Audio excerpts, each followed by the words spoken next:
Bismillahirrahmanirrahim. Assalamualaikum warahmatullahi wabarakatuh. Jumpa lagi di channel Teras Aswan. Oke, pada kesempatan kali ini kita akan coba bahas tentang materi PKWU tentang break even point. Oke, break even point. Apa sih break even point?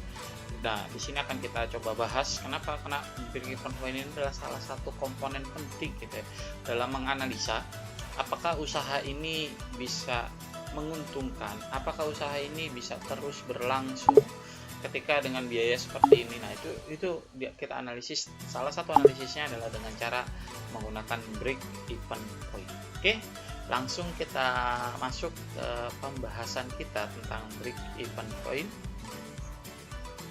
Oke, break even point. Break even point ini adalah langsung kita masuk ke pengertian break even point. Break even point ini bisa kita artikan sebagai salah satu yang menentukan untuk mencari jumlah barang atau jasa yang harus dijual pada konsumen.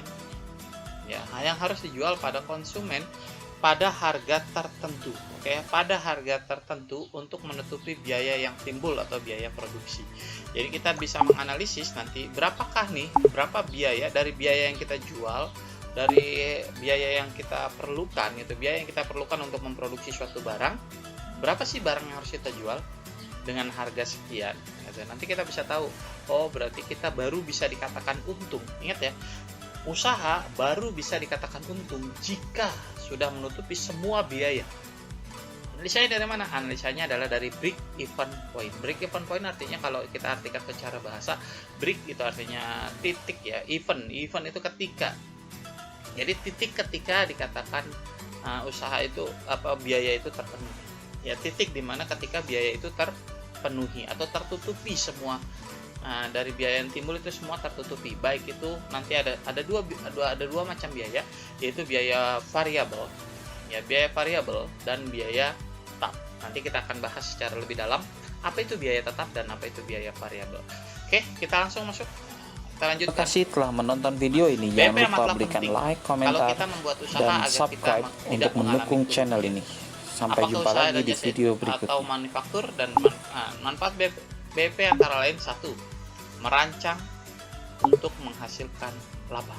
Ya, alat perencanaan untuk menghasilkan laba. Jadi kita bisa merencanakan berapa sih laba yang kita butuhkan, berapa. Nah, berarti berapa biaya yang harus kita jual, itu kita analisa dengan menggunakan BP. Yang kedua, memberikan informasi mengenai berbagai faktor volume serta menghubungkan dengan kemungkinan memperoleh laba dengan tingkat penjualan yang bersangkutan. Jadi kita dengan kemampuan kita, jadi kita analisa nih.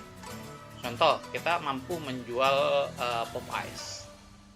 Nah, yang paling sederhana aja, bisnis jual minuman ringan menggunakan pop ice kemasan seperti itu ya. Kita menggunakan beli satu sasetnya misalkan 1.000.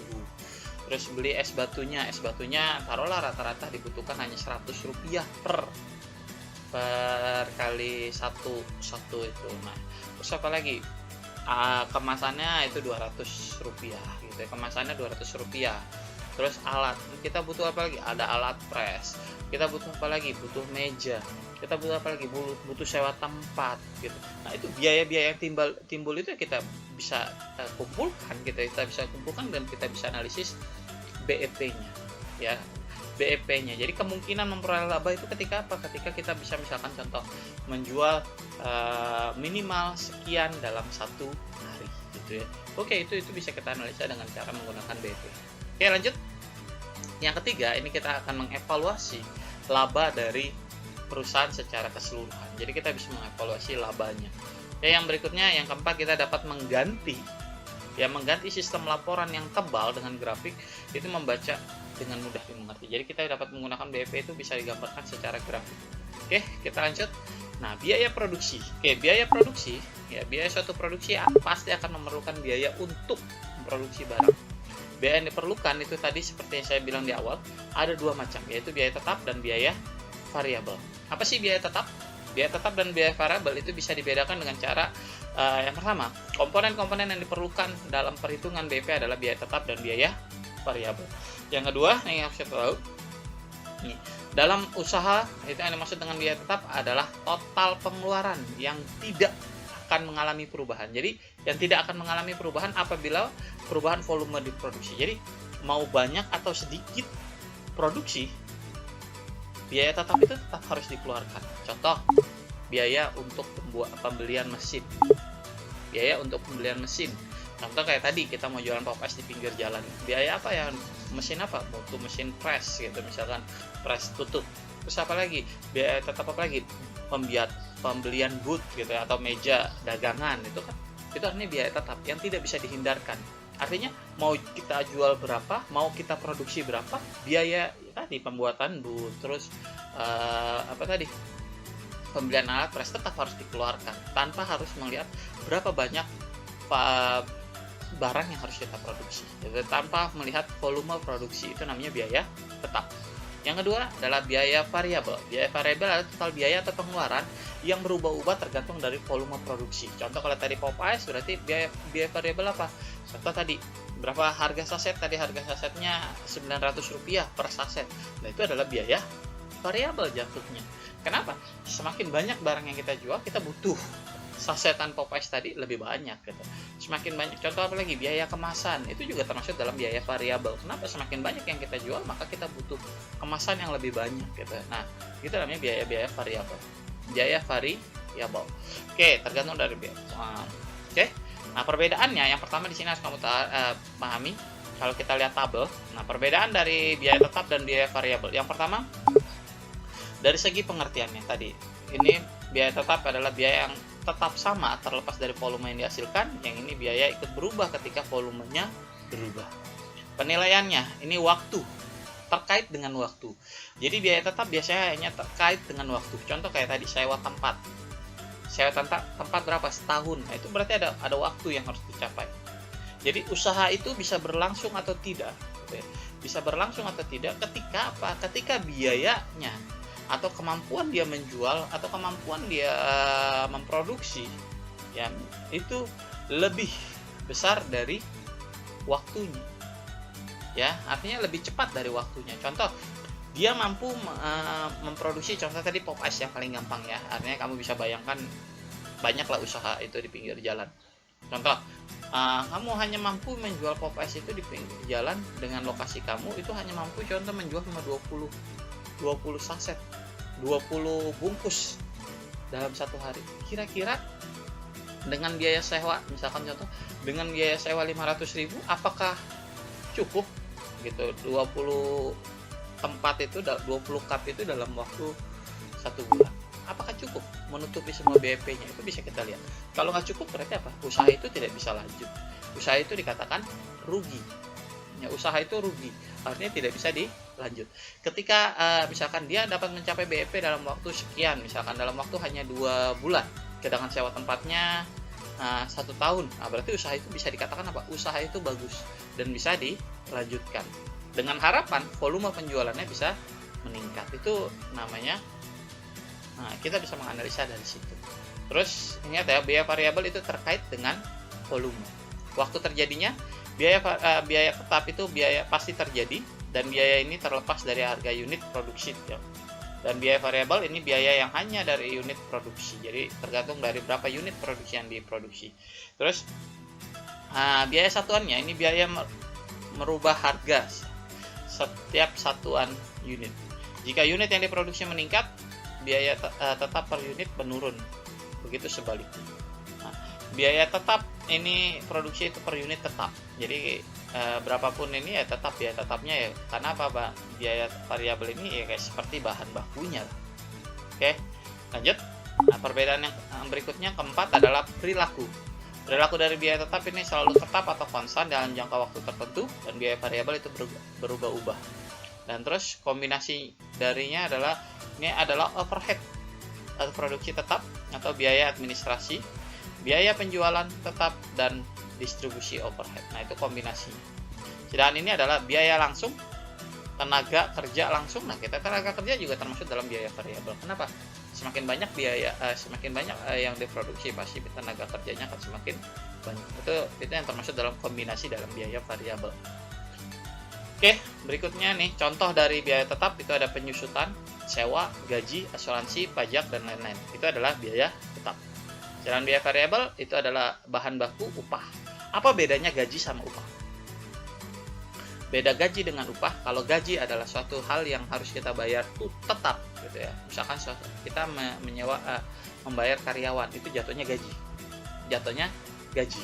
Tapi kalau upah itu apa? Kita membayar ibaratnya ya, yang ngebantu kita tapi berdasarkan jual hasil penjualan. Contoh, saya punya modal nih, mau jualan Popeyes gitu ya, contoh lagi. Saya mau jualan Popeyes di pinggir jalan gitu ya. Saya punya modal untuk mau jualan Popeyes di pinggir jalan. Terus di sini saya dengan perjanjian dengan orang yang akan menjaga warung. Misalkan setiap laku Popeyes kamu dapat Rp200 gitu setiap satu cup. Nah, itu namanya upah. Kenapa? Karena tergantung dari berapa banyak Popeyes yang mampu orang tersebut jual dalam booth kita. Itu namanya upah. Beda gaji dengan upah. Kalau upah itu biayanya bisa berubah-ubah, sedangkan gaji itu tetap. Kita patok, misalkan kamu saya bayar 2 juta untuk jagain ini sebulan, selesai, itu namanya gaji. Kalau upah itu tergantung dari berapa banyak penjualan. Itu bedanya antara upah dengan gaji. Nah, terus tadi penjualan, biaya pengepakan dan lain-lain, itu adalah biaya variabel. Oke, kita lanjut. Kita akan coba praktek tentang perhitungan biaya BEP atau break even point berdasarkan unit. Nah, berdasarkan unit BEP itu dapat kita hitung dengan VC. VC itu artinya fixed cost atau biaya tetap dibagi dengan price, harga, dikurang dengan price variable cost atau biaya variabel. Jadi biaya tetap dibagi harga dikurang biaya variabel. Nah, berdasarkan penjualan rupiah itu tinggal kita kali aja BEP per unit dikali dengan harganya. Jadi berapa rupiah yang harus kita dapat, artinya omset per hari berapa sih yang harus kita hitung. Nah, itu artinya kita hitung BEP rupiah. Contoh nih ya, tadi yang saya bilang FC itu adalah biaya tetap, VC itu adalah biaya variabel, dan P adalah biaya per unit. Oke, kita masuk ke soal. Nah, contoh soal. Nah, dalam usaha aneka jus buah, biaya tetap yang harus dikeluarkan adalah 250.000 dan biaya variabelnya adalah 3.000 per unit. Produksi yang dijual adalah 5.000. Oke, per gelas. Maka titik imbang usaha tersebut adalah, maka kita cari titik imbang atau titik impal itu adalah nama lain dari break even point ya. BEP itu adalah biaya variabel, biaya tetapnya berapa? 250. Dibagi harganya tadi 5.000 dikurang 3.000, karena biaya variabel tiap unitnya adalah 3.000. Berarti di sini kita harus menjual 125 unit. Ya, 125 unit baru dikatakan sudah untung. Kalau belum, ya berarti belum untung. Oke, terus lanjut. Nah, BEP rupiah. BEP rupiah ini BEP per unit. Nah, jadi 125 dikali 5.000 jadinya berapa? 625.000. Oke, jika harus dia harus berhasil menjual berapa? 125 gelas buah sebesar. Nah, supaya usaha aneka jus tersebut mencapai titik impas atau titik BEP adalah laku 125 gelas atau berhasil menjual 635.000. Tersebut adalah dapat digunakan untuk menutup semua yang pengeluaran tanpa harus mengalami kerugian. Itu namanya perhitungan BEP. Ya. Nah, BEP secara grafik, ternyata BEP secara grafik. Nah, ini ada dua macam ada dua macam. Ini yang kuning dan hijau. Kuning dan hijau ini adalah apa? Kuning ini adalah biaya tetap. Jadi biaya tetap itu nggak pernah berubah. Dan hijau ini adalah biaya variabel, tergantung. Ini adalah biaya total ya. Biaya total yang diperlukan dalam setiap produksi ini yang hijau. Ini biaya tetap. Jadi apa? Semakin banyak unit yang dihasilkan maka akan semakin naik. Nah, ini jarak antara yang kuning dan hijau ini kita sebut dengan biaya variabel. Ya, P itu adalah biaya tetap yang kuning tadi ya. Dan jarak antara kuning dan hijau itu yang kita sebut dengan biaya variabel. Dan ada satu garis lagi nanti. Nah, itu adalah penjualan. Nah, titik inilah titik pertemuan antara hasil penjualan dan biaya total, ini yang kita sebut dengan titik BEP, break even point, ya, titik di mana dia mengalami keuntungan. Jadi kalau kita lihat daerahnya, daerah di sini ini adalah daerah untung nih. Ya, untung. Ini semakin besar jarak antara garis merah dan garis hijau, ini berarti apa? Kemungkinan keuntungannya itu akan semakin banyak. Ya, keuntungannya akan semakin banyak. Nah, kalau di sini, kalau kamu masih penjualan di sebelum mencapai unit BEP, itu berarti dikatakan apa? Penjualannya masih rugi. Nah, asumsi-asumsi penerapan BEP, ya, pertama ini biaya tetap tidak berubah, biaya variabel bervariasi dan perbandingan konstan. Ini harga penjualan persatuan unit konstan. Hanya ada satu macam barang, jika lebih maka bauran harus konstan. Hubungan antara biaya tetap dan biaya variabel tidak bervariasi. Ini asumsi-asumsi. Ada kesesuaian antara produksi dan penjualan. Oke, ini cara pendekatan kontribusi. Jadi ada cara pendekatan satu lagi untuk meneliti dia rugi atau tidak, adalah pendekatan kontribusi. Kontribusi adalah selisih antara penjualan dan seluruh biaya variabel. Contoh perhitungannya, ini harga jualnya adalah 500 dan biaya variabelnya 300. Kontribusinya 200. Untuk menghitung besarnya tingkat penjualan agar dapat menutup seluruh biaya dan laba yang diinginkan, maka biaya tetap ditambah laba yang diinginkan dibagi kontribusi persatuan unit. Jadi kita bisa menghitung berdasarkan laba yang kita inginkan. Ini beda teknik analisis ya. Analisis tadi adalah menggunakan BP, yang ini adalah teknik kontribusi persatuan unit. Jadi berapa unitnya? Ada 60.000 unit. Oke, sampai sini. Tapi nanti titik berat pembelajaran kita hari ini bukan ke kontribusi unit, tapi titik beratnya adalah tentang perhitungan BEP, break even point. Oke, demikianlah penjelasan saya tentang break even point. Sampai jumpa lagi di video pembelajaran berikutnya. Nah, dari saya cukup sekian. Mudah-mudahan semuanya mengerti dan mudah dipahami. Assalamualaikum warahmatullahi wabarakatuh. Terima kasih sudah menonton video ini. Jangan lupa like, subscribe, dan share jika kamu menyukai video ini. Sampai jumpa di video berikutnya.